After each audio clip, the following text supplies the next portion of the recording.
One person's holding a bucket of water with one arm. Okay, Alan, don't stutter. Let's go. While the other one answers questions. Each question he gets correct, they dip a cup of water out of this bucket. If not, you're still hanging. Brothers and sisters have I none, but this man's father is my father's son. Who was he looking at? I don't know.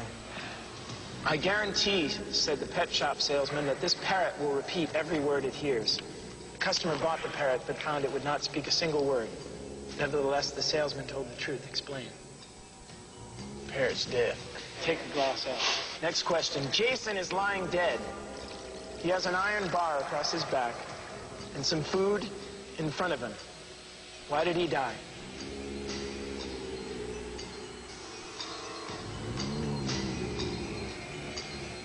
I have no idea. Pass. Come on. I passed. Jason is a mouse. I wish Doc had still been around, and maybe Doc and Katie could have answered some of the logic questions, because you got a hick from Knoxville and a model who's not too sharp trying to answer those questions. Never heard one of those brain teasers in my entire life. Suddenly, a car that did not have its headlights on came racing down the road. At the last minute, the car swerved to avoid him. How did the driver of the car manage to see the man in the road? Not move forward or backward without severely damaging its roof. The truck driver was perplexed until a little girl standing by attorney in Alabama doesn't have a brother who's a doctor. How can this be? Doctor? Say again, please. This man marries 20 women in his city, but isn't charged with bigamy. Why not? He's standing They're in all front at of you. different times. What? He's standing in front of you. What? He's a priest. He marries 20 people. Very good. We'll take it. I'm going to go speak to the general and see if he'll greet you. Stand as you did in the beginning.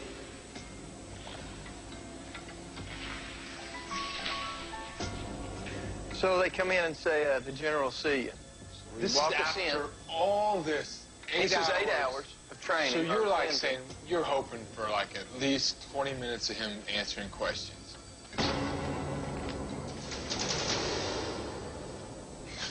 Well, gentlemen, you've had quite a busy day, haven't you? Yes, sir. Yes, sir. And have you learned what you came here to learn? Let's talk about your puzzle. I was going to ask about the $250,000.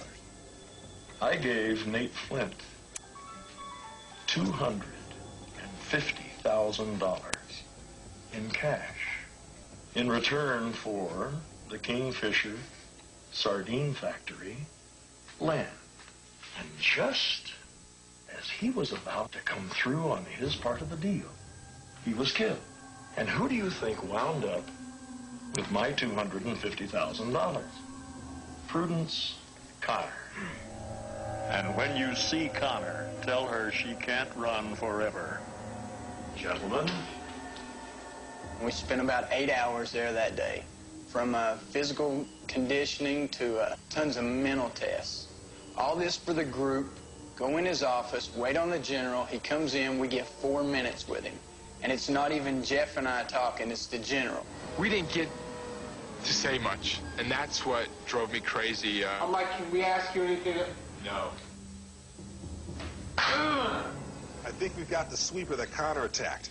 He's down at the boat dock. I need you guys for an ID. So they've never been this bad? No, that's the thing. We never have disturbance with these sweepers. They're annoying, they're weird, and they're a pain in the ass, but they never cause any problems. You know what I mean? Right.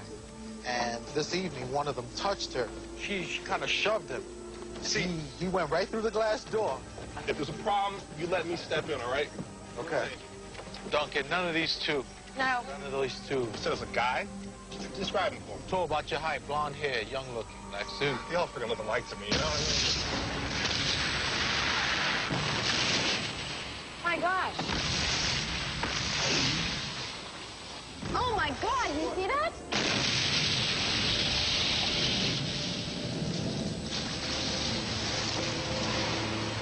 Someone's boat just went up.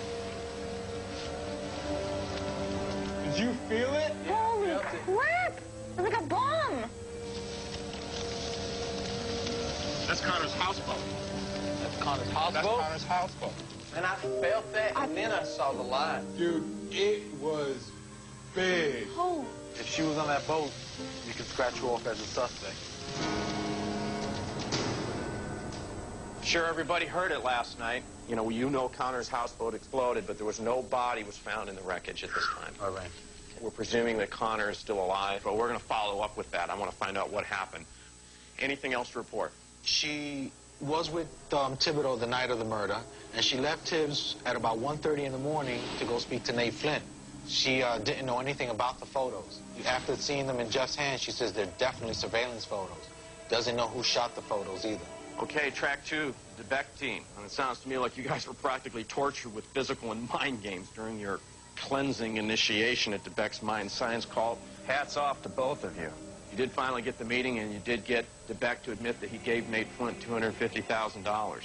We've heard from Mo, who's now running Thibodeau's ferry. He's been asked to take General DeBeck to Dog Island at 7 tonight. Why is DeBeck going to Dog Island? Dog Island belonged to her father. His name was Michael Connors.